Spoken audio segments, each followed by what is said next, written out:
दोस्तों, आज हम आपके साथ एक और भयानक मामले पर नजर डालने जा रहे हैं। यह भारत के जमशेदपुर की कहानी है। कहानी 17 नवंबर 2021 को जमशेदपुर में टेल्को नामक स्थान से शुरू होती है।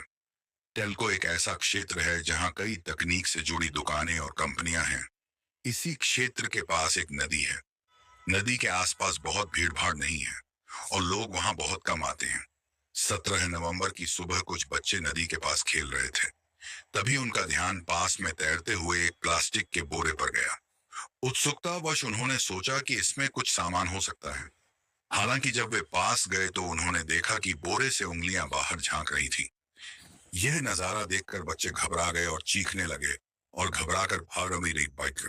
बच्चों को भागते और चिल्लाते देख आसपास के कुछ लोगों ने उनसे पूछा कि क्या हुआ है। बच्चों ने बताया कि नदी के पास एक बोरा पड़ा था और उसमें से उंगलियां बाहर निकली हुई दिख रही थी। बात तेजी से फैली और आखिरकार पुलिस को सूचना दी गई। मौके पर पहुंची पुलिस ने जांच शुरू की। उन्होंने उस बोरे की जांच की जिससे बच्चे डर गए थे और उसे खोला। अंदर उन्हें एक युवती का शव मिला। ऐसा लग रहा था कि शव कई दिनों से पानी में था क्योंकि वह फूला हुआ था। हालांकि महिला द्वारा पहने गए गहने और कपड़े पूरी तरह सुरक्षित थे। पुलिस ने शव को उठाकर पोस्टमार्टम के लिए भेज दिया। शव की हालत ऐसी थी कि उसे पहचाना नहीं जा सकता था क्योंकि वह काफी देर तक पानी में रहा था। पूरी त्वचा सफेद हो गई थी और चेहरा पूरी तरह से पहचान में नहीं आ रहा था। पोस्टमार्टम के बाद पुलिस ने लड़की की उम्र का अनुमान लगाया और जमशेदपुर के सभी पुलिस स्टेशनों को संदेश भेजा। शव की स्थिति के आधार पर उन्होंने लड़की की उम्र 28 से 30 वर्ष निर्धारित की। पुलिस ने शहर के सभी थानों को संदेश भेजकर पूछा कि क्या इस उम्र की किसी लड़की के लापता होने की रिपोर्ट दर्ज की गई है या कोई ऐसा मामला दर्ज कराने आया है। उनके प्रयासों के बावजूद उन्हें सभी थानों से लगातार यही जवाब मिला कि जमशेदपुर में ऐसी कोई रिपोर्ट दर्ज नहीं की गई है। जिससे यह संकेत मिलता है स्थानीय स्तर पर उस उम्र की कोई लड़की लापता नहीं हुई है। इससे पुलिस के लिए नई चुनौती खड़ी हो गई। अगर जमशेदपुर में कोई गुमशुदगी की रिपोर्ट नहीं थी तो यह संभावना बढ़ गई कि लड़की शहर के बाहर की रही होगी। शायद उसकी हत्या कहीं और की गई हो और उसका शव जमशेदपुर में नदी में फेंक दिया गया हो। शहर के बाहर के इलाकों में पूछताछ से जुड़े ऐसे मामले की जांच में काफी समय लग सकता है। हालांकि पुलिस ने अपनी जांच जारी रखी। एक ऐसा सुराग खोजने के लिए दृढ़ संकल्पित थी जो उन्हें सच्चाई तक ले जाए। पुलिस ने अपने प्रयास जारी रखे और जांच के दौरान उन्हें एक अजीब खबर मिली। उन्हें पता चला कि जमशेदपुर में साउथ पार्क नामक एक पॉश इलाका है। कुछ स्थानीय लोगों के माध्यम से यह खबर पुलिस तक पहुंची और जब मामले का नेतृत्व कर रहे पुलिस अधीक्षक और उनकी टीम को सूचित किया गया तो उन्हें पता चला कि वर्षा नाम की एक लड़की उस इलाके में रहती थी। वर्षा एक ब्यूटी एक्सपर्ट थी और भारत की सबसे कठिन संघ लोक सेवा आयोग परीक्षा की तैयारी कर रही थी। यूपीएसएससी परीक्षा भारत में एक मानकीकृत परीक्षा है जो भारत सरकार में उच्च सिविल सेवाओं में भर्ती के लिए संघ लोक सेवा आयोग द्वारा आयोजित की जाती है। खबर यह थी कि वर्षा 12 नवंबर के आसपास से काफी समय से अपने घर से लापता थी। उसके लापता होने के बावजूद उसके परिवार ने पुलिस को उसकी गुमशुदगी की सूचना नहीं दी थी। जब पुलिस को इस बारे में पता चला तो उन्होंने आस पड़ोस के लोगों से पूछताछ शुरू की। स्थानीय लोगों ने पुष्टि की तो पता चला वह वास्तव में लापता थी। पुलिस हैरान थी कि वर्षा 12 नवंबर से लापता थी और 17 नवंबर को उन्हें एक युवती का शव मिला था। एक सप्ताह से अधिक समय बीत चुका था, फिर भी वर्षा के परिवार ने गुमशुदगी की रिपोर्ट दर्ज नहीं कराई थी। इससे सवाल उठे, क्या उसके परिवार के सदस्यों को उसकी चिंता नहीं थी या उनकी चुप्पी के पीछे कोई और कारण था। पुलिस को सबसे पहले यह पुष्टि करने की जरूरत थी कि जो शव उन्हें मिला है वह वर्षा का है या नहीं। अगर वह वर्षा थी तो वे उसके घर पर आगे की जांच करेंगे। हालांकि अगर शव उसका नहीं था तो उसके परिवार से पूछताछ करने का कोई मतलब नहीं था क्योंकि यह भी संभव था कि वह स्वेच्छा से घर से चली गई हो या भाग गई हो। पुलिस ने फैसला किया कि अगर शव वर्षा का नहीं था तो वे मामले को आगे नहीं बढ़ाएंगे क्योंकि उसका परिवार स्पष्ट रूप से नहीं चाहता था कि मामले की रिपोर्ट दर्ज हो। लेकिन अगर शव वर्षा का ही होने की पुष्टि हो जाती है तो पुलिस गहन जांच के लिए उसके घर जाती। क्योंकि पुलिस बिना किसी कारण के वर्षा के घर नहीं जाती, वे सबसे पहले उसके परिवार से पूछताछ करते। आमतौर पर अगर कोई घर से लापता होता है तो परिवार के सदस्य ही रिपोर्ट दर्ज कराते हैं कि उनके घर से कोई लापता है। लेकिन यहाँ परिवार ने रिपोर्ट भी दर्ज नहीं कराई, जिसका मतलब है कि उन्हें उसकी चिंता नहीं है। इसका मतलब ये हो सकता है कि उन्हें पता है कि वह कहाँ है। इसीलिए पुलिस पहले यह पुष्टि करना चाहती थी कि जिस लड़की को उन्होंने मृत पाया वह वर्षा थी या कोई और। पुलिस के पास लड़की का शव अस्पताल में था और उन्होंने वर्षा के घर जाने का फैसला किया। उन्होंने उसके परिवार को सूचित किया और कहा, आपकी बेटी लापता है, हमें इसके बारे में पता चल गया है, लेकिन आपने रिपोर्ट दर्ज नहीं की। हम अभी इस पर चर्चा करने के लिए यहाँ नहीं हैं। हम आपको यह बताने के लिए यहाँ हैं कि हमें एक लड़की की लाश मिली है और भगवान ना करें कि यह आपकी वर्षा हो, लेकिन हमें आपकी जरूरत है कि आप हमारे साथ आएं और लाश की पहचान करें और पुष्टि करें कि यह किसकी है। यह सुनकर परिवार बेहद हैरान और परेशान हो गया। उन्होंने पुलिस से कहा, नहीं, यह हमारी बेटी नहीं हो सकती। हालांकि पुलिस के आग्रह पर वे अस्पताल गए। जैसा कि पहले बताया गया था, लड़की की लाश ऐसी हालत में थी कि उसे पहचाना नहीं जा सकता था। इसलिए पुलिस ने परिवार को लड़की के कपड़े और गहने दिखाए। जैसे ही उन्होंने उन वस्तुओं को देखा, परिवार शोक से अभिभूत हो गया। उनके चेहरे पीले पड़ गए और माहौल शोक से भर गया।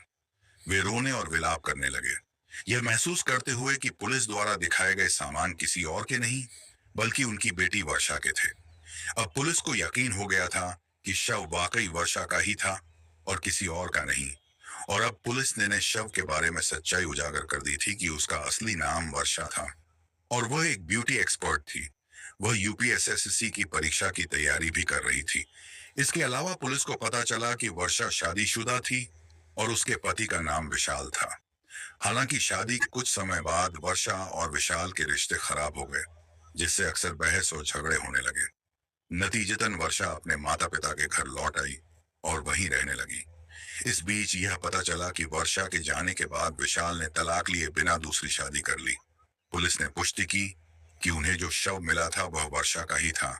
जब उनसे पूछा गया कि उनके परिवार ने उनकी गुमशुदगी की रिपोर्ट क्यों नहीं की, तो उन्हें इस चूक के बारे में परिवार से सवाल करने का अधिकार मिल गया।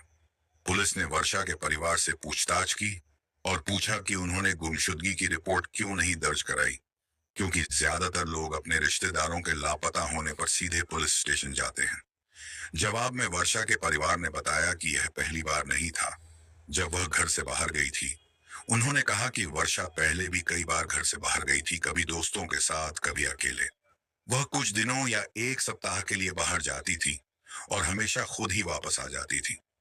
उन्होंने स्पष्ट किया कि इस बार घर से निकलने से पहले कोई लड़ाई या बहस नहीं हुई थी। वह घर से शांतिपूर्वक निकली, जैसा कि वह पहले भी करती थी। चूंकि वह हमेशा वापस आती थी, इसलिए उन्होंने इस बार उसकी अनुपस्थिति को गंभीरता से नहीं लिया और पुलिस को सूचित नहीं किया। आगे की जांच करने पर पुलिस ने परिवार के इस दावे की पुष्टि की कि वर्षा को घर से निकलने और बाद में वापस आने की आदत थी। पुलिस ने फिर पूछा कि उस दिन वर्षा घर से कब निकली थी। उसके परिवार ने उन्हें बताया कि 12 नवंबर को वह रात करीब 8:30 पर घर से निकली थी और तब से वापस नहीं लौटी। उन्होंने यह भी बताया कि उसका मोबाइल फोन नहीं मिल रहा था, लेकिन उन्होंने मान लिया कि वह हमेशा की तरह वापस आ जाएगी और उस समय उन्होंने इस बारे में ज्यादा नहीं सोचा। अब पुलिस इस मामले की सक्रियता से जांच कर रही थी। उनका पहला काम वर्षा के दोस्तों की सूची बनाना था, जो काफी लंबी निकली क्योंकि वर्षा के कई दोस्त थे। इस लंबी सूची में से पुलिस ने कुछ लोगों को शॉर्टलिस्ट किया। साथ ही पुलिस ने इस संभावना पर भी विचार किया कि वर्षा के पति का इस मामले में हाथ हो सकता है। यह संदेह इसलिए पैदा हुआ क्योंकि उनके रिश्ते में खटास आ गई थी। उनका तलाक नहीं हुआ था और उसने दूसरी शादी कर ली थी। पुलिस ने विशाल मेहता को ट्रैक करने के लिए एक मुखबिर को नियुक्त किया ताकि 12 नवंबर को उसके ठिकाने, गतिविधियों और साथियों के बारे में विस्तृत जानकारी जुटाई जा सके। पूछताछ के दौरान विशाल ने जो जानकारी दी वह मुखबिर की खोज और उसके फोन के लोकेशन डाटा से पूरी तरह मेल खाती थी। सभी सबूतों से पता चला कि विशाल का इस मामले में कोई हाथ नहीं था। धीरे धीरे पुलिस को लगने लगा कि विशाल मेहता का इस अपराध से कोई संबंध नहीं है। अपना ध्यान केंद्रित करते हुए उन्होंने अन्य दोस्तों की जांच शुरू की। गहन जांच के बाद पुलिस ने अपनी जांच को दो व्यक्तियों, जिमी और धर्मेंद्र तक सीमित कर दिया। उनका संदेह इसलिए पैदा हुआ क्योंकि वर्षा के कॉल रिकॉर्ड से पता चला कि वह अक्सर इन दोनों व्यक्तियों से बात करती थी। जिमी वर्षा का पुराना कॉलेज का दोस्त था, जिसे उसका परिवार बचपन के साथी के रूप में जानता था। वर्षा जिमी के साथ बाहर जाकर और सामाजिक मेलजोल में बहुत समय बिताती थी। दूसरी ओर धर्मेंद्र, जो वर्षा का दोस्त था, जमशेदपुर के एक पुलिस स्टेशन में सहायक उपनिरीक्षक निकला। इस खुलासे ने जांच अधिकारियों को चौंका दिया। हालांकि उन्होंने तर्क दिया कि पुलिस अधिकारियों के लिए अपने पेशे से बाहर दोस्त रखना असामान्य नहीं है। लेकिन अब अगला कदम 12 नवंबर से 13 नवंबर के बीच जिमी और धर्मेंद्र के फोन लोकेशन का पता लगाना था। जिमी के फोन रिकॉर्ड से पता चला कि वह घटना के समय बिल्कुल अलग इलाके में था और वर्षा से उसकी आखिरी कॉल 12 नवंबर की दोपहर को हुई थी।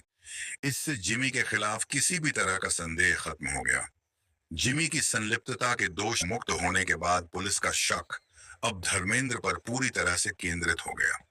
पुलिस ने 12 नवंबर को धर्मेंद्र की लोकेशन चेक की और पाया कि उसकी लोकेशन तारीख से मेल खाती है। उन्होंने उस दिन की कॉल डिटेल भी जांची। पता चला कि उस तारीख को धर्मेंद्र और वर्षा खूब बातें कर रहे थे और उनके बीच कई बार कॉल भी हुई थी। रात 9 बजे से 10 बजकर 30 मिनट के बीच पुलिस ने पाया कि धर्मेंद्र और वर्षा दोनों एक ही लोकेशन पर थे। इस खुलासे ने पुलिस को चौंका दिया और संदेह पैदा कर दिया। जब पुलिस ने धर्मेंद्र से संपर्क किया तो उसने कॉल उठाया और बताया कि वह अपने गांव में है। मूल रूप से बिहार के रहने वाले धर्मेंद्र 14 नवंबर से छुट्टी पर थे और उस दिन के लिए उनका छुट्टी का आवेदन काफी पहले ही जमा कर दिया गया था। यह 12 या 13 नवंबर को आखिरी समय में ली गई छुट्टी नहीं थी। जब पुलिस ने पूछा कि क्या वह वर्षा को जानते हैं, तो धर्मेंद्र ने स्वीकार किया कि वह वर्षा को जानते हैं और कहा कि वह उनकी दोस्त हैं। हालांकि उन्होंने उस रात वर्षा के साथ होने से इनकार किया और दावा किया कि उन्हें वर्षा की हत्या के बारे में कोई जानकारी नहीं है। चूंकि घटना की रात धर्मेंद्र और वर्षा के स्थान मेल खाते थे और वर्षा से मिलने से इनकार करना इस सबूत का खंडन करता था, इसलिए पुलिस को संदेह हुआ।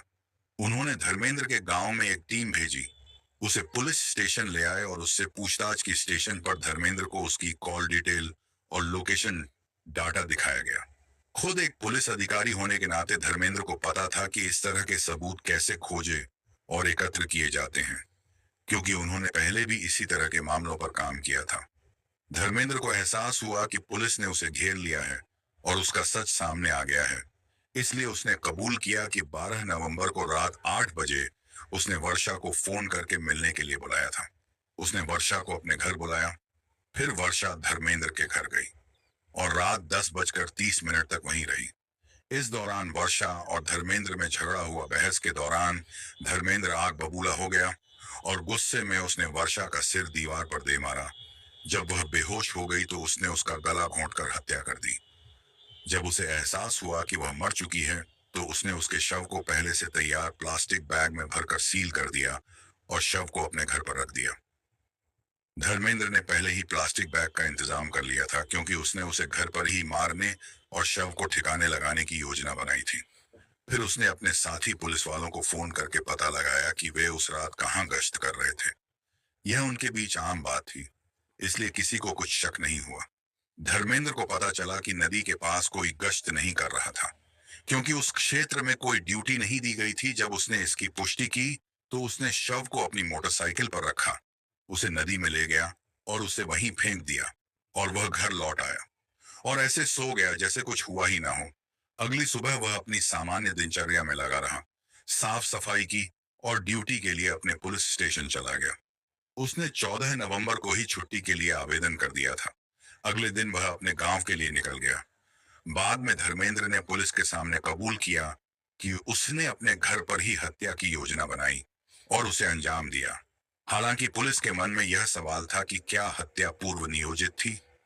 धर्मेंद्र ने खुलासा किया कि उसने वर्षा को मारने का फैसला पहले ही कर लिया था और पहले से ही सारी व्यवस्था कर ली थी।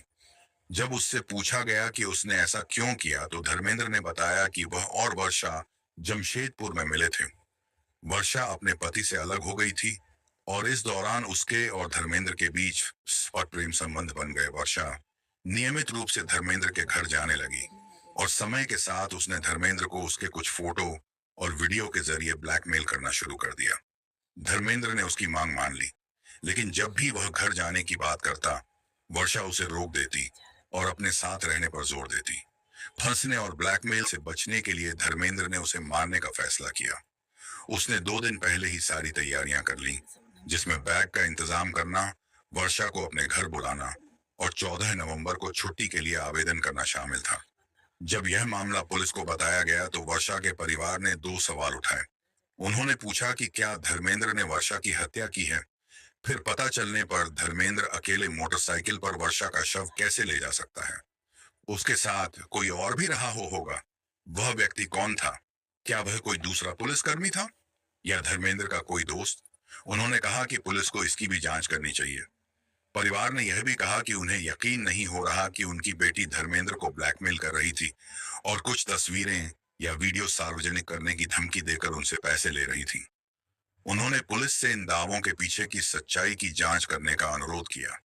साथ ही उन्होंने आरोप लगाया कि वर्षा की हत्या करने के बाद धर्मेंद्र ने उसके सेल फोन से सब कुछ डिलीट कर दिया और उसे टुकड़ों में तोड़ दिया। वर्षा के परिवार ने पुलिस से इन पहलुओं पर ध्यान देने और हत्या की पूरी सच्चाई सामने लाने का आग्रह किया। हालांकि मामला अभी भी अदालत में चल रहा है और अदालत की ओर से अंतिम बयान अभी तक ऑनलाइन जारी नहीं किया गया है। हम इस मामले पर कड़ी नजर रखेंगे। जब भी इस मामले से जुड़ा कोई नया अपडेट होगा, हम उसे अपने चैनल पर कम्युनिटी पोस्ट में जरूर शेयर करेंगे। तो इसके साथ ही वर्षा पटेल हत्याकांड यहीं खत्म होता है। अगर आपको हमारा प्रयास पसंद आया तो इस वीडियो को लाइक और शेयर करें। अगर अभी तक आपने हमारे चैनल को सब्सक्राइब नहीं किया है तो अभी करें। इसी के साथ अब हम आपसे विदा लेना चाहते हैं। कल फिर मिलेंगे एक नई सच्ची क्राइम स्टोरी के साथ। तब तक आप सभी अपना और अपने परिवार का ख्याल रखें।